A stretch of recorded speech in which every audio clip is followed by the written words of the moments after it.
मित्रों नमस्कार। Legal awareness programme.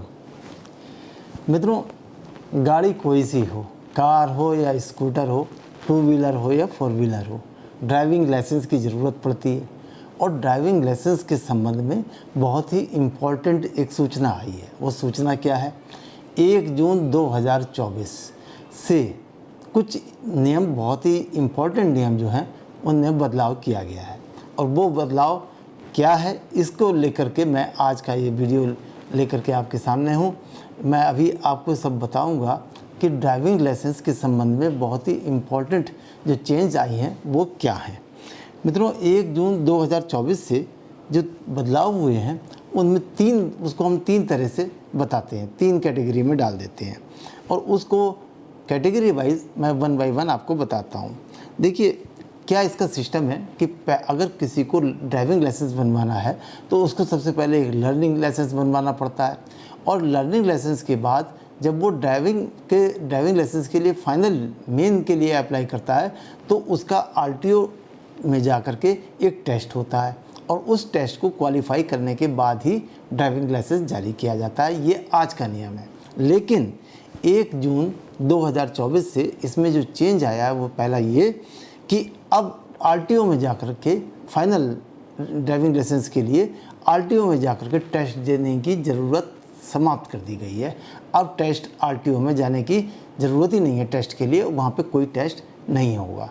तो क्या इसका मतलब है कि टेस्ट ख़त्म, बिना टेस्ट के ड्राइविंग लाइसेंस मिल जाएगा? नहीं, ऐसा नहीं है। ये सुविधा दी गई है। अब जो प्राइवेट मोटर ट्रेनिंग स्कूल चल रहे हैं, ट्रेनिंग कार सिखाने वाले जो सेंटर चल रहे हैं, उनको ये सुविधा दी गई है कि अगर ये ट्रेनिंग वहाँ होगी और वही टेस्ट लेंगे। और अगर टेस्ट लेने के बाद वो जो लर्निंग सेंटर हैं, लर्निंग स्कूल हैं, मोटर ड्राइविंग स्कूल जो चल रहे हैं, वो अगर ये सर्टिफिकेट दे देते हैं कि इन्होंने टेस्ट क्वालिफाई कर लिया है, तो उनके टेस्ट के उन सर्टिफिकेट के आधार पर आरटीओ से ड्राइविंग लाइसेंस जारी हो जाएगा। तो कुल मिलाकर के ये बात ये हो गई कि अब आरटीओ का चक्कर लगाने की ज़रूरत नहीं है। जहाँ से गाड़ी चलाना सीखा है वहीं पर टेस्ट होगा और टेस्ट क्वालिफाई करके वहाँ से सर्टिफिकेट ले करके ड्राइविंग लाइसेंस आरटीओ डिपार्टमेंट से मिल जाएगा।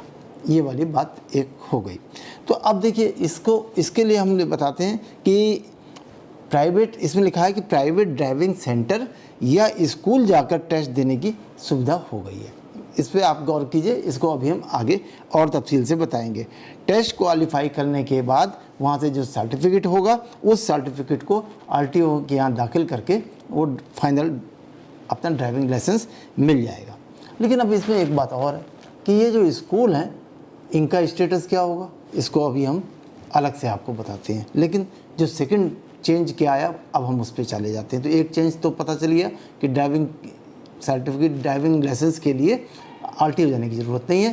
प्राइवेट जो ट्रेनिंग स्कूल है, जो ट्रेनिंग सेंटर है, वहाँ से ट्रेनिंग ले करके और वहाँ का टेस्ट क्वालिफाई करके उनके सर्टिफिकेट के आधार पर आरटीओ से ड्राइविंग लाइसेंस मिल जाएगा। सेकंड बदलाव आया है कि अगर कोई माइनर, नाबालिग गाड़ी चलाता हुआ पाया जाता है तो क्या होगा। अब 1 जून से बहुत सख्ती हो रही है। 1 जून 2024 अगर वो जो गाड़ी चला रहा है वो नाबालिग है तो क्या होगा? 25,000 रुपये का जुर्माना।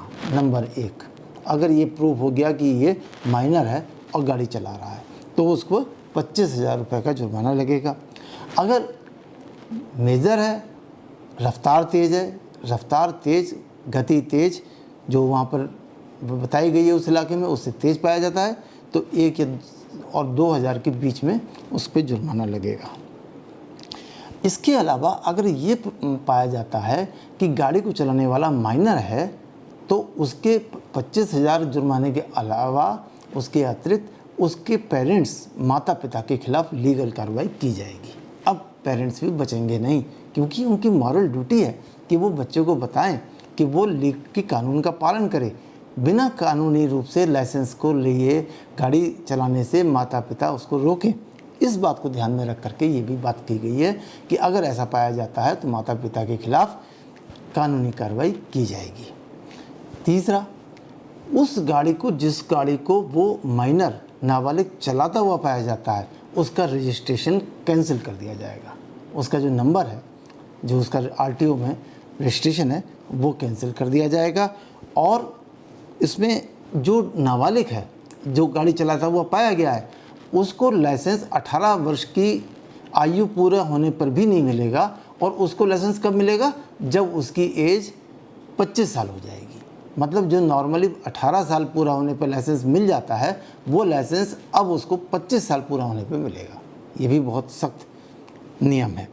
तो ये वाली बात भी हो गई नाबालिग के गाड़ी ड्राइव करने के संबंध में, कि जो इसके लिए ड्राइविंग लाइसेंस के लिए जो डॉक्यूमेंटेशन है वो थोड़ा सा इजी कर दिया गया है। 2 व्हीलर के लिए अलग और 4 व्हीलर के लिए अलग तरह का कर दिया गया है।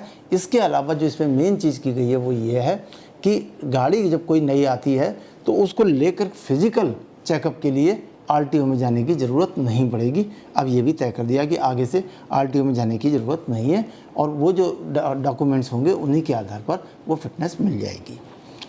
तीसरा, अब ये क्वेश्चन आता है कि जो बताया कि आपको ड्राइविंग लाइसेंस के लिए प्राइवेट जो स्कूल हैं उनमें जाइए और उन्हीं में टेस्ट दे दीजिए। तो आपने देखा होगा कि शहर में गाड़ियाँ चलती रहती हैं, उनके ऊपर लिखा होता है कि साहब कार चलाना सीखिए।